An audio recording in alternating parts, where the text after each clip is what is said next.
Part 5. So this is a bad situation for Tila. She's stuck in a Ethereos prison. There's the throne of Hordak. There's Despara. This is where they have to learn to get along. Uh, Let me see. I loved you like a sister. This is what she says to her. So it's a little bit of tension. Like what, it's why is she doing these things? Because, she's been gaslit.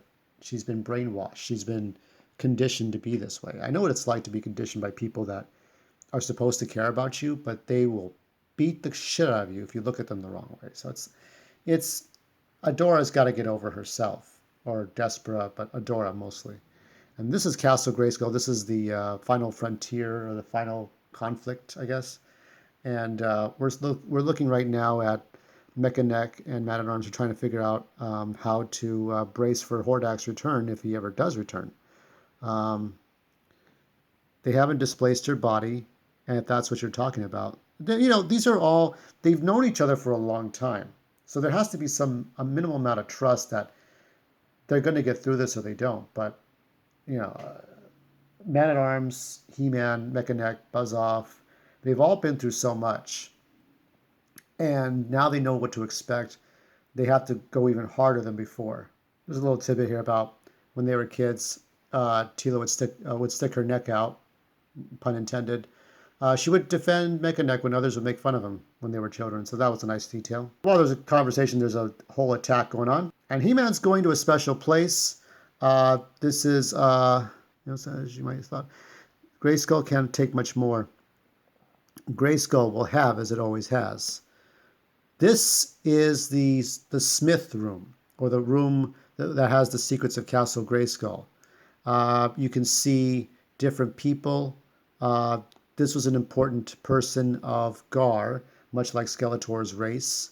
Here's another person that might be related to Hordak or not. I'm not sure. But this was an important figure in the world of the time of King Grayskull. And so you see He-Man is there, and he sees the symbol, the H symbol. Let's see what he's saying. She's saying here, you know what you must do.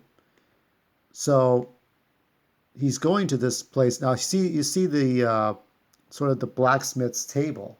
What does she expect me to do? I failed smithing. Am I to pretend there's not a siege so I can what? And I'm not here to encourage. I'm here to see you prepare for what lies ahead, the power of Grayskull. So this is where he has to, like he's always counted on the sorceress to give him a new suit, like the Snake Men outfit or whatever. Now this is something that he must do himself. He must be his own sorceress, I guess. We get into more tension between Tila and somebody else.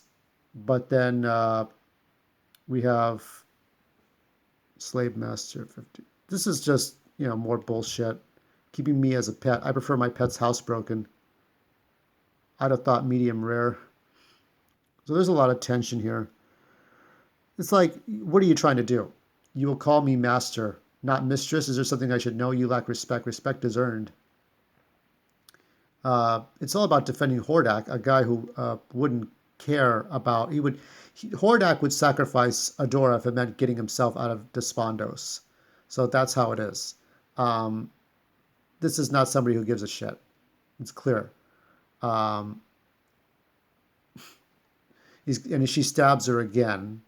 I believe you outlive whatever value you may have once had. Bleed out. You are not worth a warrior's death.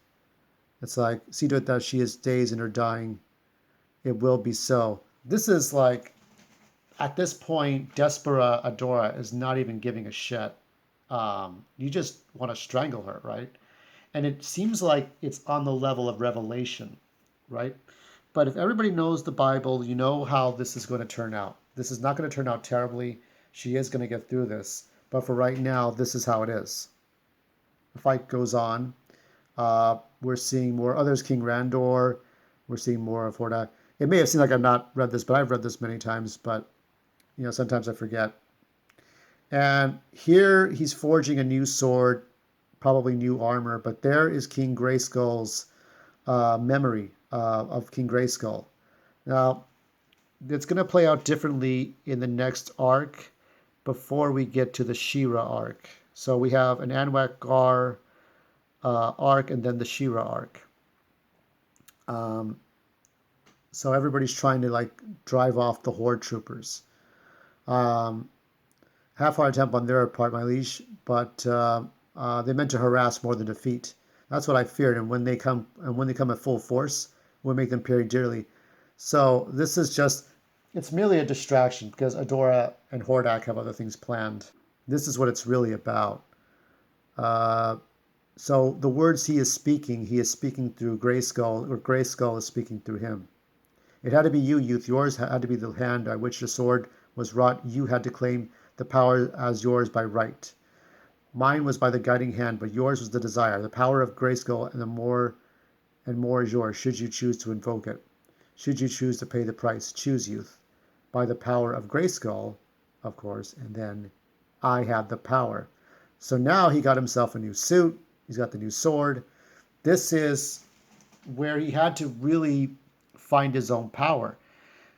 In a way, the sorceress was a proxy to King Grayskull. She was his wife. But it's not like He-Man and Grayskull could talk to each other. In this moment, they do talk to each other. They try to acknowledge this is generations, and having this power was something that Grayskull earned over time, but it's just kind of given to Prince Adam. And Prince Adam gets this, but now he appreciates fully the hard work it takes to wielding magic, to having the strength of somebody from like millennia ago. And here we go. We have what humanity? Hordak is thousands of millions of years old. This is what Tila had told her. He was around long before humanity existed. I still believe that 2 plus 2 equals 4. What do you believe? She turns around, and Zora asks her, what do you believe? If you truly wish to keep you, if he truly wish to keep you as his, Hordak should never have let you come here, never let you come home. Um, and this, so we're not going to get there yet, obviously, despite the picture, but this is what's happening in her mind right now. This is the worst. I suppose if it was a Filmation cartoon, um, we would see more of this kind of a scene where she's just literally screaming in terror or whatever.